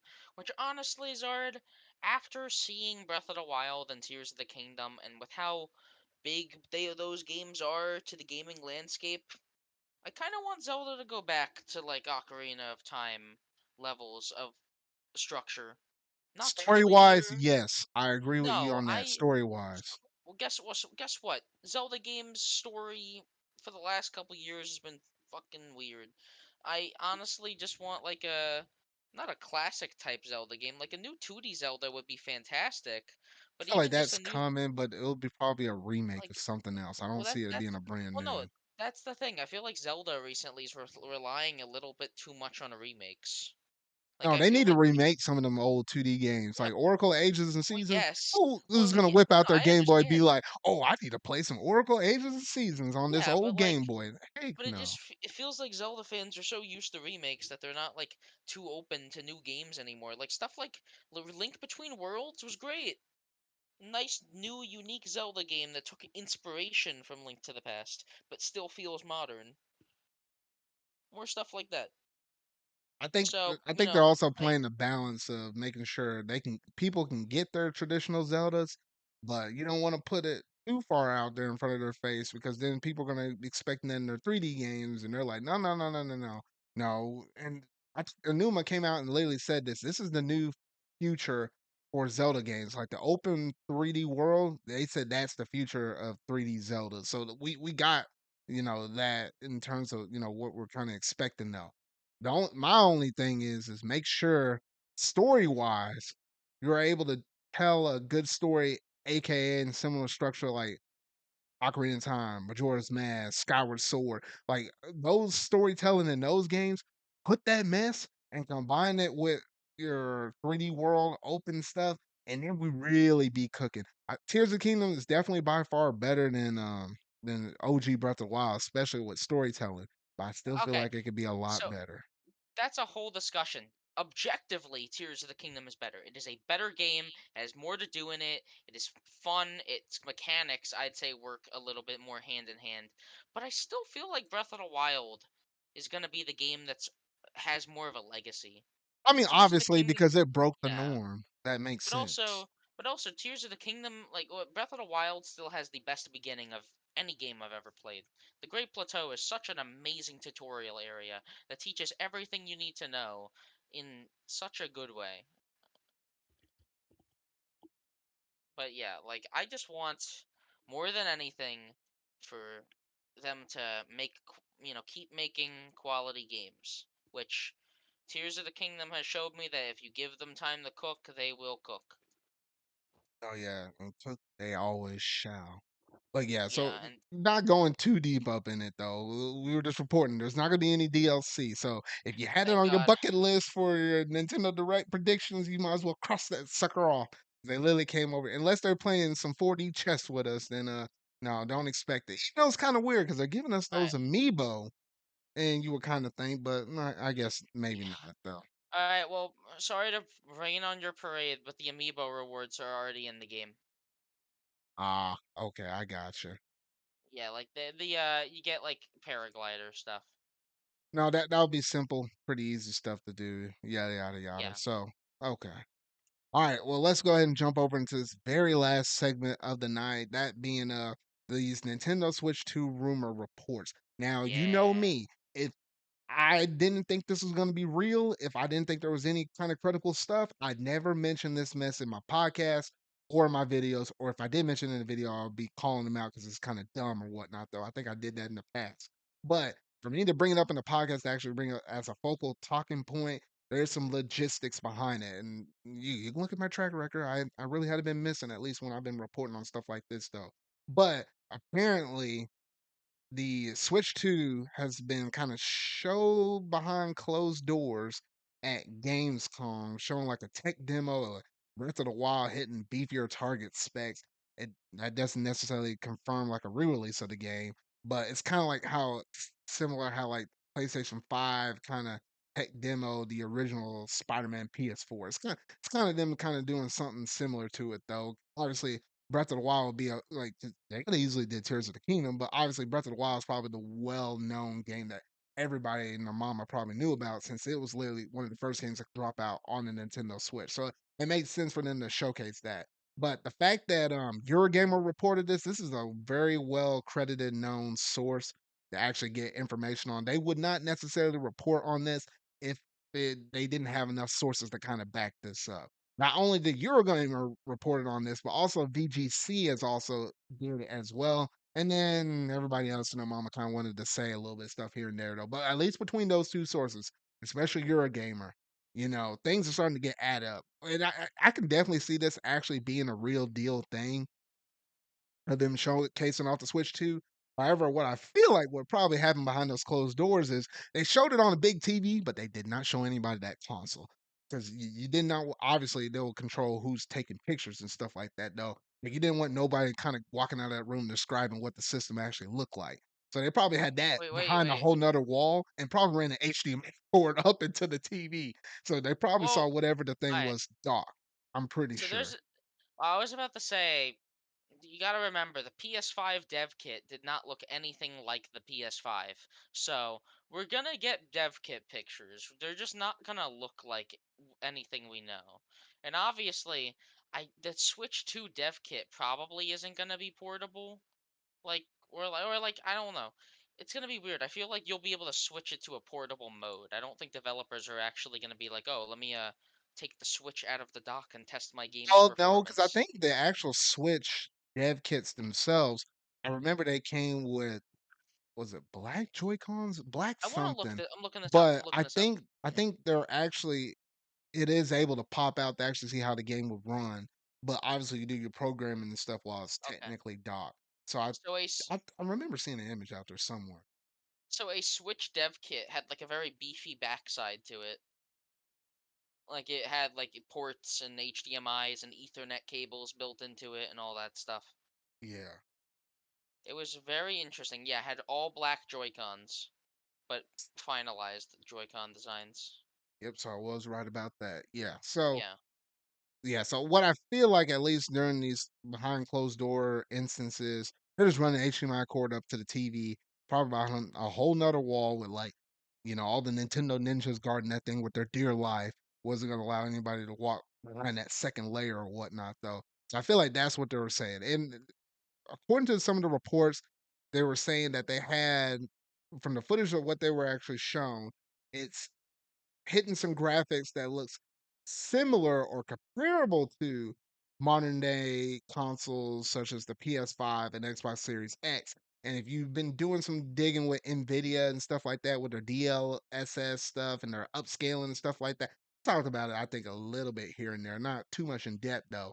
But I think with the upscaling and whatnot, though, I think that's how Nintendo's going to manage to hit those 4K things. Like your base resolution might be a lower 720 or 1080, but if you can upscale it to the 4K and it looks almost just as good as the real deal, I think that's the way Nintendo's going to go in terms of still trying to be looking somewhat competitive with these other consoles and stuff. This might be the closest that Nintendo could ever get to the competition since like the GameCube era when it was like, what was it, the GameCube and the Xbox, was it Well, 360 and, because you got PS? no No, GameCube, Xbox regular original and Xbox. Yeah, PlayStation 2.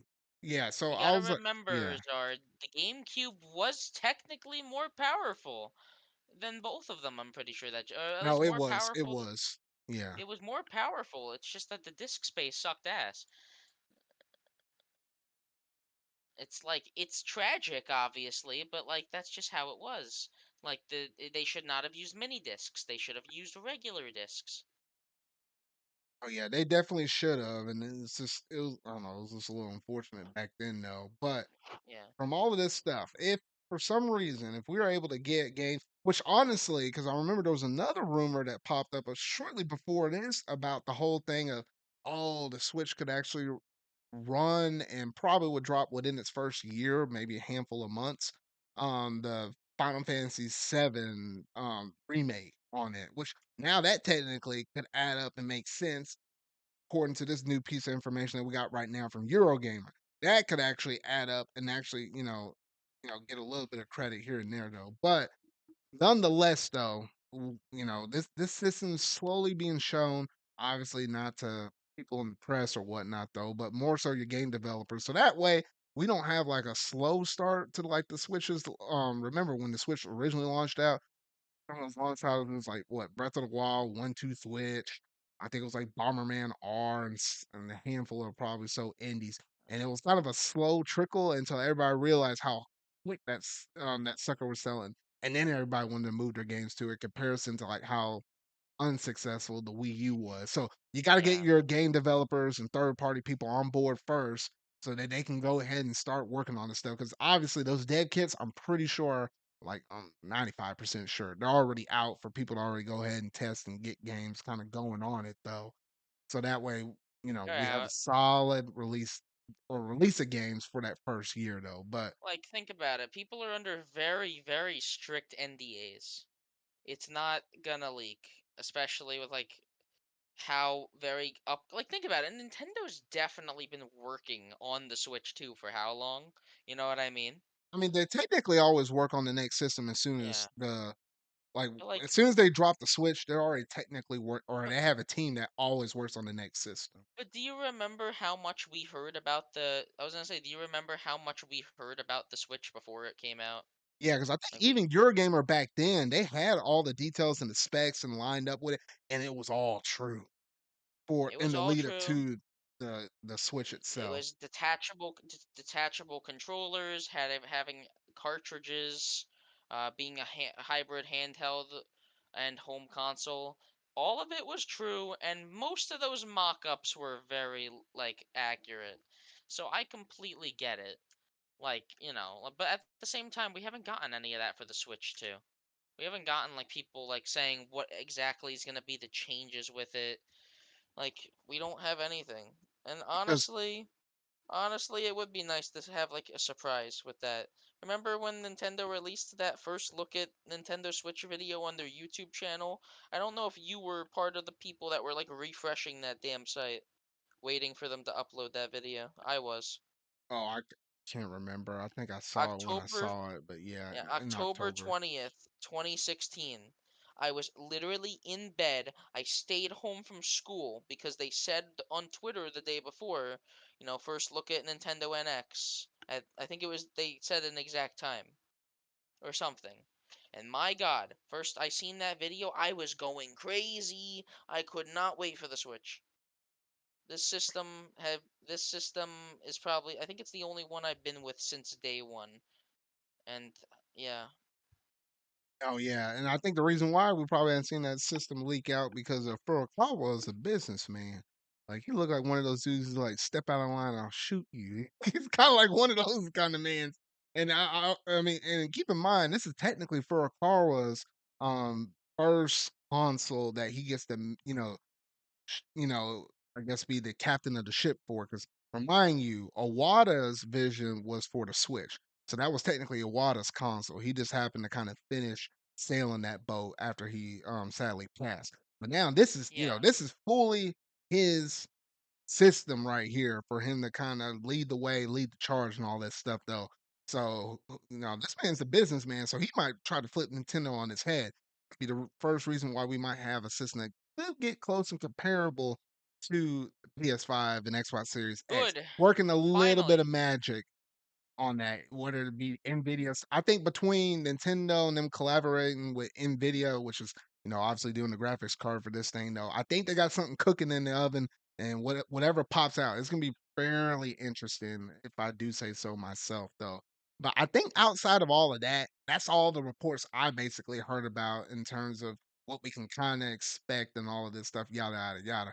Obviously, I would not be surprised if they showcase off this system again at Tokyo Game Show, which I think that's the next spot where we might hear a few more reports popping up, though. But I think that's pretty much it that I have to say on the Nintendo Switch 2. You had any other things on this one, Steven? I hope it's backwards compatible. If they don't do that, I'm gonna be extremely Oh confused. no, that's the better be because we already know the NSO basically is going to carry over with you. They've been talking about They these said that, Nintendo right? accounts. Yeah, they've been talking about the Nintendo accounts and that carrying over. So pretty sure that will be your NSO thing because you wouldn't want to reboot that thing from scratch. It wouldn't make any kind of sense. So obviously you're going to have people still paying a whole year and rolling over to this next system. So they've been talking about your accounts following with you. So that would be a given with the NSO stuff. I hope So so. yeah, so hopefully that'd be pretty good. I didn't have this as a segment on here though, but everybody and their mama is gonna be talking about these Nintendo Switch, or why did I say Nintendo Switch? Nintendo Direct stuff that's supposedly supposed to be happening It's happening. Come this on. week. Come This on. week. They it will be on this September 13th. We all know it's going to be on September 13th. They always do it in September. It's usually always on a Wednesday, and there's been so many people saying it that it's gone beyond speculation at this point. And it It's just so makes it's sense. so funny because literally I was literally over here thinking, all right, at the start of September, I know they're gonna do a September direct. It's as a matter of fact, it's gonna be the second, third, or fourth week of September. All right, well, let me go ahead and record my predictions video and make it act like, I'll have this thing done. I'll send it to my editor. My editor will have it done. I have plenty of time to actually drop this thing out whenever they finally announce this thing. But when they showcase off the Mario Wonder Direct at the last week of August, I was thinking, oh, okay, so probably that direct won't happen until like what would be the third or the week of September, but then I didn't think in the back of my mind Tokyo Game Show is in the third week of September. So more than likely not, they usually drop their directs before then so they can do like game demos and stuff for a Tokyo Game Show. So lo and behold, it more than likely not 90% chance it's probably gonna happen this week though. So yes, I do have a video in the kitchen cooking, and hopefully if I can get all the stuff in, it should probably more than likely maybe drop on Monday. No promises, but at the rate we're going right now, I might just gonna have to go ahead and drop that video out though. So I'll have all my predictions up in there though. So you can look forward to that video though. But even if you were to give me three select choices of predictions, only three, what do you think you're gonna Three see predictions. or what you want to see? I Obviously, there's I'm been gonna some things ignore leaking, any but leaks. yeah, so Yeah. ignore all that. But just tell me some things you would either hope for or things you think might be shown. Okay. I'm hoping for something Paper Mario. It has been 3 years since Origami King came out, and the gap between Color Splash and Origami King was 4 years. So if they're gonna announce another Paper Mario game, they better not just do it on fucking Twitter again. Remember with Origami Oh, well, King, they well, just that's because of retweeted COVID about and it. stuff. That was COVID. That was the I reason why. know, but it could have been no. They could have had it in that direct mini they had in March. They had a Oh, but that direct was a mini in partner March of showcase, 2020. bruh. No, it wasn't. Right. No, no, no, I no, no, thought it no. was. March 2020 was their last like actual kind of direct, and it was a direct mini. We got But that was at the like no, that was at the that was kickstart of COVID though. That's the reason why. yeah, no, I They know, already yeah, I had know it was that a one done. kickstart. Yeah. I kind of wish they could have done something. They could have at least like been like, "Oh, we're going to announce a new game tomorrow morning if you want to watch the live stream." They could have, drummed up a little bit of hype, but they just seemed like they wanted to get that game done and over with, which I don't get cuz I like Origami King a lot. It's a good game despite its When flaws. when that I game was announced, Steven, everybody and their mom was talking about it because we hardly had any gaming news related Oh stuff yeah, during COVID. That and everyone literally took stopped over playing news Animal for like Crossing. yeah, that literally took over people's feeds for like literally the whole entire Yeah. day.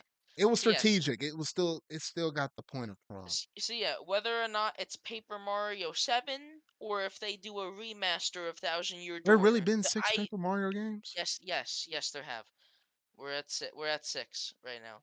So Paper Mario 7 would be nice, but I would also really love for them to do a Thousand Year Door remaster or like a remake of 64. Or even just a re-release of Super Paper Mario if you're that crazy. I don't know. Super Paper Mario is Oh, a good now you're game. talking Super Paper Like even if Mario. That was you my make all favorite. the you HDify all those sprites and it could age just as well nowadays. It looks great for a Wii game because of its unique art style. Same thing for Thousand Year Door, honestly. Second hope, I'm really trying not to delve into the world of leaks here. But they've already announced this, so I can say it. We're probably gonna get like a new release date and trailer for that Peach game. I'd honestly like to see what genre it's gonna be. I seen someone say as a joke it might be a beat 'em up. I'm like, no, it's not. Shut up. It's not gonna be a beat 'em up. Beat 'em up. Um, honestly, Beat 'em up. Nintendo doesn't really have a beat 'em up franchise, so it would be kind of be funny, especially since it's just a spin-off. No one would No, care. let the beat 'em up franchise be like a Waluigi thing or something like that. Like Or you gotta throw it to one of them characters. yeah, who knows? And then my last hope, this is just for something that I think would close the direct. I honestly think that I said it earlier. I do think, especially since that team hasn't made anything recently, that it's about time for a new 2D Zelda game made by the people that did Link's Awakening remake. Grezzo. Okay. Okay. I don't remember the last thing they did. I don't know if they were in charge of any of the remakes for anything that came out recently besides that, but Link's Awakening remake came out in what, 2020 or 2021? Oh, it was 2019. Never mind. Link's Awakening remake was 2019. So it's been 4 years, and honestly, with how Mercury Steam did Samus Returns, and then they later did Dread, I could see Nintendo positioning them to do a new 2D Zelda game. Okay. Okay. Or, if everyone's saying Oracle games, I'd love a remake of A Link to the Past. I'm fine with that. A Link to the Past is one of my favorite Zelda games. So if they remake that and, I think there were some quality of life features in the Game Boy version they can bring to a nice wide screen again. Because I kind of don't like I don't really like the screen crunch in the GBA version. It'd be nice. Okay. Link to the Past is just a great game. I'd like to see more people just give it the time it deserves. I know like a lot of people that I talk to either don't like Link to the Past or haven't completed Link to the Past. And I played it a lot on Virtual Console when I was a kid. It's a classic. No, Link to the Past is good. I never finished it, but I always like the moments where I felt like I got halfway in that game or something like that. Though I Everything just need to sit down and just dedicate a good chunk of time because I like it, and then I just wind up rolling to something else though. But literally the game is good literally though. yeah, literally everything people love about Ocarina of Time came from Link to the Past. Yeah. Like the exact linear structure of it came from that game, especially with the collecting three things, and then you get to the halfway point and you know have like a go to a different world. Hmm. Literally copied it. All right. Well, I guess that's basically it in terms of predictions. Look Well, what are forward your to my. three? No, I ain't giving my three. I ain't giving away my gosh Okay. dang video. But I'll give Oh, you one. I'll have a, give you yeah. one. But it's one that's Come up with not one in. on the spot. Come up with one on the spot, and it's not one that's in my video. So it's gonna be one of my pipe dream things. Or no, make not pipe dream. It's something that I wasn't necessarily looking forward to, but I'll throw a bone out to the people that actually wanted to have this game return. It's been a dormant franchise series. It's a game that hadn't, or it's a game that we hadn't had in the series since I think the Nintendo 3DS. It's that Sonic likes over here, our buddy Sonic. Oh I shit. think I think they're gonna give us another Rhythm Heaven game. I think it's about Woo! time. I think it's about Oh time that they give us please. another Rhythm Heaven game. And You say Sonic, but it's I've played Fever, I've played Mega Mix, amazing games. no, yeah. So I think that's one I feel like there's a decent chance. Would it being at the end of this console life? It'll be like what? Because I feel like that's the name of the game. If it's not a remake or a remaster or something like that, I think it's one of those quick and easy games that's not gonna be a super heavy name. Don't expect nothing like a brand new 3D Mario, a new 3D Zelda, Metroid People Prime expect a 4. 3D Mario? No. We're No, getting a 3D I'm uh, just saying. I'm just saying. Don't expect nothing of that big or that caliber. Or even if there was something like an Astral Chain 2 in the pipeline, don't please, expect it please. on the. I said don't expect it on the Nintendo Switch. It will be on the successor, so that'll be 2024 or later. So all those big giant things, don't expect that. It's got to be something quick and a quick turnaround thing. Like look at the Luigi's Mansion Dark Moon thing. That's a 3DS game. The Princess Peach game, obviously that is brand new, but I wouldn't expect them to take that long to actually make that game. So you got to look at That's quick fair. turnaround games at the very tail end of the console. So you can't get too crazy with your predictions, but it got to be something quick and easy for these developers to actually pump out. So that's why I threw out Rhythm Heaven. That's that's my one prediction I'll make. That's outside my predictions video right there. I love Rhythm Heaven. I gotta play the rest of them, but Zard. One thing they could do Rhythm Heaven related that would be kind of weird is that the GBA the first Rhythm Heaven game released on Game Boy Advance, so they could bring that over to Game Boy Advance Switch Online and maybe translate it to English for the first time. That'd be cool. Okay, okay. That's like a very deep cut one. They're not gonna do that because they already kind of don't like to give Rhythm Heaven a chance in the first place. Like I don't know if you remember Zard. I think the one on 3DS was we didn't even get that physically in the West. Oh, no, no, no. I remember that, whenever the 3DS was shutting down. No, yeah, that was digital only. Yeah. It's Ooh. kind of weird. I don't get why they did that. No, yeah, I don't get it either. But I believe that's basically all of our gaming topics that we have, um, at least for our gaming segment stuff right there. So, that'll basically do it for the gaming news. So we'll go ahead and transition over to our couple of our last major segments of the night. So, let's go ahead and roll over to so about that show.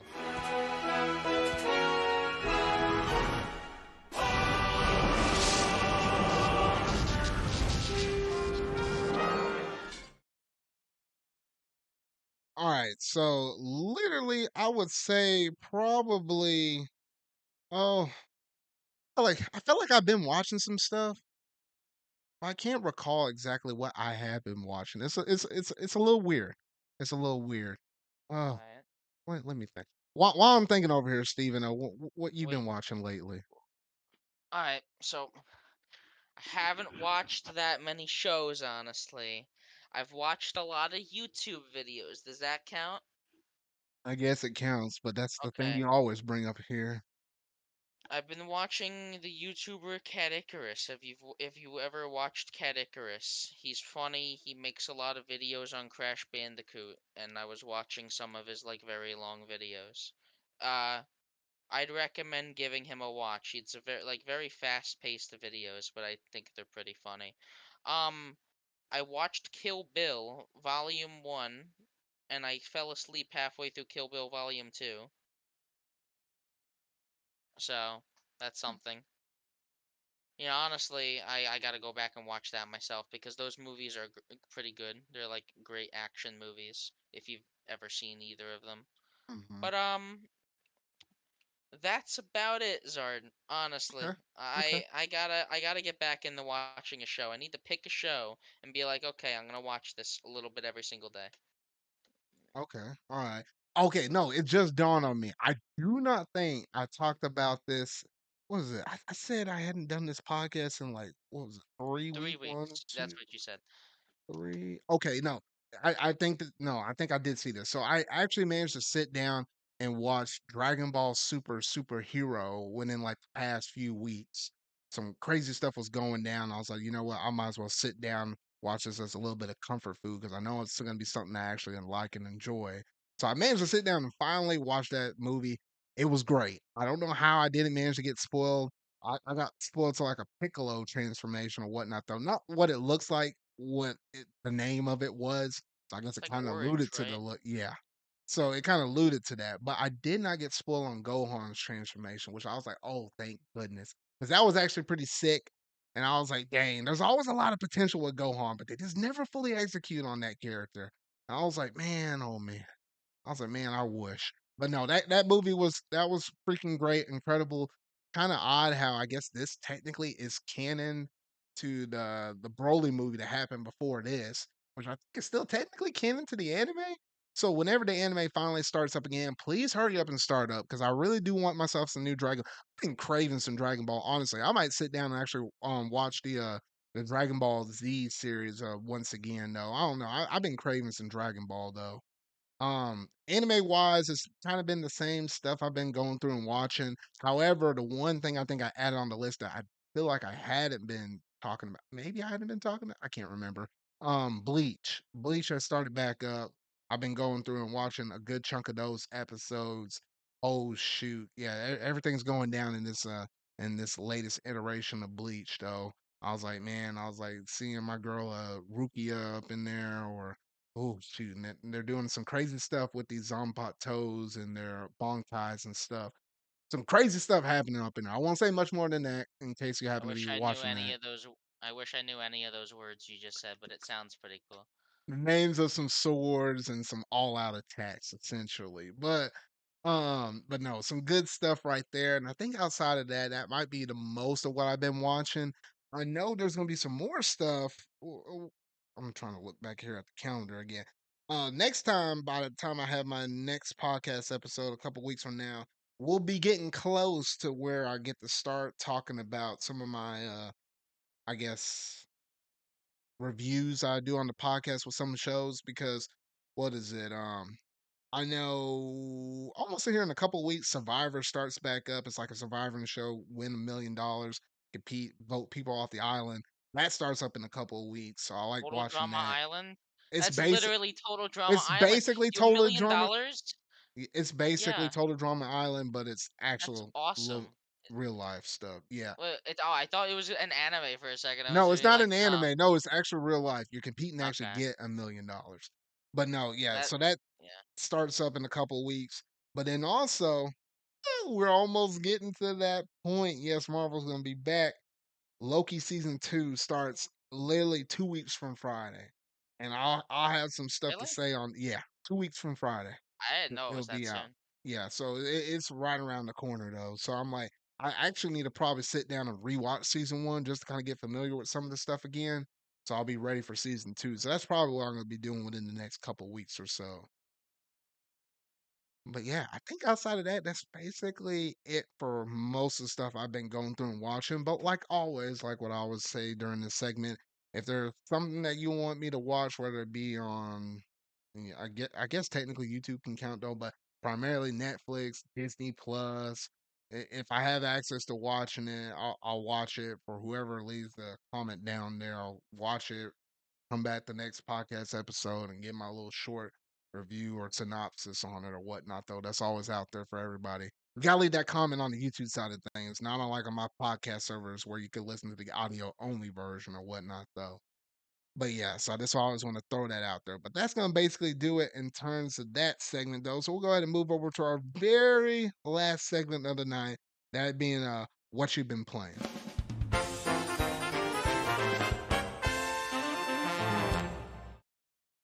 All right, so at least for me, I feel like I've been playing a decent amount of stuff. I don't know about you, Steven, but I'll let you go first. I'll let you go first. What you been playing for the past couple weeks or so? Well, it's been a decent amount of Splatoon 3. Oh yeah, by the way, Shiver won. That's a thing for another day. Oh shoot, you little rat! I could Yeah, have I saw know. that myself. Wait, hold on here. Hold on. Yeah, Hold on. yeah. Let me play. Let me play That's a the thing. topic. Yeah, Hold on. yeah. Let me play my little transition because that's a breaking news, baby. I was waiting. I was like, when do I tell him the good news? Okay, For so good I news played for the you. thing. Oh Yeah. shoot, I'm about to pull this thing up right now though. But oh But shoot. yeah, Splatoon's been okay. New season's fine. Hmm, all right. Oh yeah, that's some good. Wait, have you primarily only been playing a lot of Splatoon, or was there No, anything else? so I played some Stardew Valley yesterday. That game's always a treat. I don't know if you've played Stardew Valley. No, I was meaning to. Every now and then I'll see hacks and them playing it. I'll be like, man, maybe I should get it. And Alexis It's just too, a fun, and chill then I just game. never do. Yeah, it's like Animal Crossing, but probably better and more fast-paced. Because the days aren't real-time days. Um, Besides that, on my Switch at least, I've been playing this game Vampire Survivors, which I think I've told you about before. It is a kind of like an idle game mixed with a bullet hell. Played some Scarlet and Violet. I got that goddamn Mewtwo. That raid is so hard. It's insane. It's not fun. It's so hard. Like Oh yeah. so Zard, for that Mewtwo raid, you break his shield, he immediately uses rest. Oh my gosh, that is dumb. That's such a stall Yeah, out move. What the freak? yes, and he starts with like a half health shield, but not even that. You literally have to use like electric terrain or something to keep him from using rest, and that's like an actual strat. If he uses rest, you basically lose. It's a very hard run. I Another game I was playing was I started Skyward Sword HD. Never beat Skyward Sword, so this is new for me. Oh, okay. I just finished the tutorial, like where it's the guy tells you you have to go down to the surface now.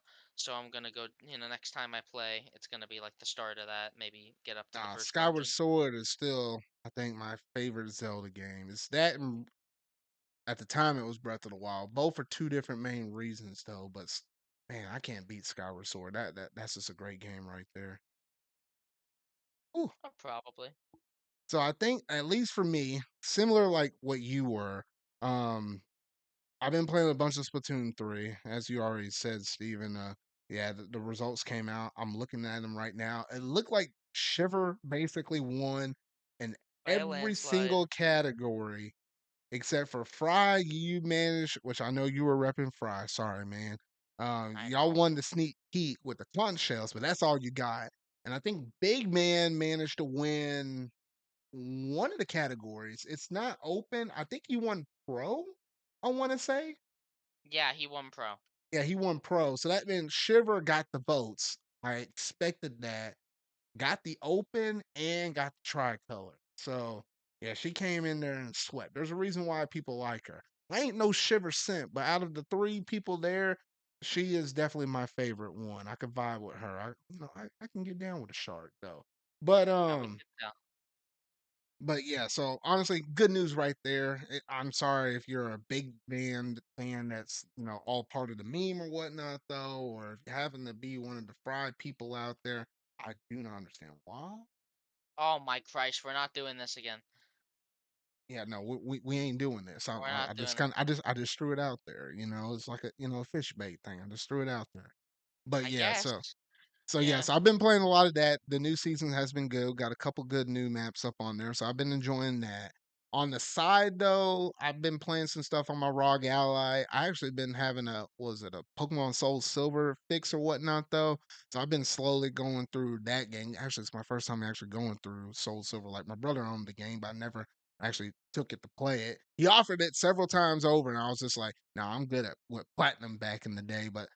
But now I'm like, well, shoot, I shouldn't have. I wish I would have bought the game back then, though. But yeah, I slowly been going through there. I managed to get the first four gym leaders. It's weird how you can go out of order on those gym leaders. Like I did the first four gym leaders and jumped and beat the seventh gym leader without me thinking it. I thought it was the fifth gym, and I took out the ice dude, and I was like, oh, that was the seventh gym. Oh shoot, they let you do those gyms in any order.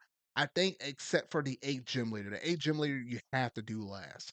They put like a block in the road for that one though. But I've been playing a little bit of that. I think outside of that, not too many things on the PlayStation side of things. I think PlayStation wise, I'm just kind of waiting until Spider-Man 2 comes out at this point though. And and I think that's honestly, there's just been a lot of Splatoon and a handful of Soul Silver, and I think that's primarily been about it. At least until it comes to this week, whenever what is it? We're about to have the Pokemon DLC drop on Wednesday, and then on Tuesday, we're supposed to have the Oh yeah. what is it? Oh gosh, the name is slipping from my mind. A Steam game, but also a PlayStation game. But Oh I'm getting no. it on Steam. Oh, Eternites. Eternites comes Oh out yeah, on that Tuesday.